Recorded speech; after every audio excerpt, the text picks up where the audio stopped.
गांव में एक साधारण सा लड़का रहता था जिसका नाम रोहन था। वह ईमानदारी और सच्चाई के लिए जाना जाता था। रोहन के पिता किसान थे और माँ एक गृहिणी।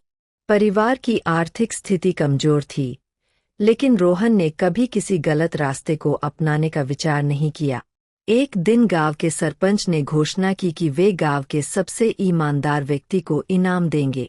इस घोषणा के बाद गांव के कई लोग अपनी ईमानदारी साबित करने में जुट गए, लेकिन रोहन ने सोचा कि सच्चाई को साबित करने की जरूरत नहीं होती।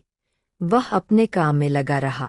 उसी दौरान सरपंच ने एक चालाक योजना बनाई।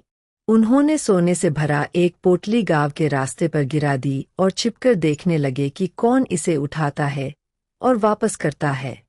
कई लोग उस रास्ते से गुजरे, लेकिन किसी ने पोटली वापस नहीं की। कुछ ने उसे अपने घर में छुपा लिया, तो कुछ ने बाजार में बेचने की योजना बनाई।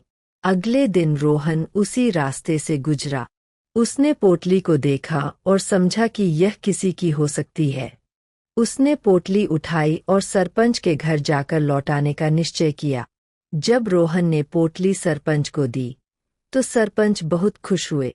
सरपंच ने रोहन से पूछा, तुम्हें डर नहीं लगा कि कोई तुम्हें लालची समझेगा? रोहन ने मुस्कुराते हुए कहा, मैंने हमेशा अपने माता पिता से सीखा है कि सच्चाई की ताकत सबसे बड़ी होती है। अगर मेरा दिल साफ है, तो मुझे किसी से डरने की जरूरत नहीं।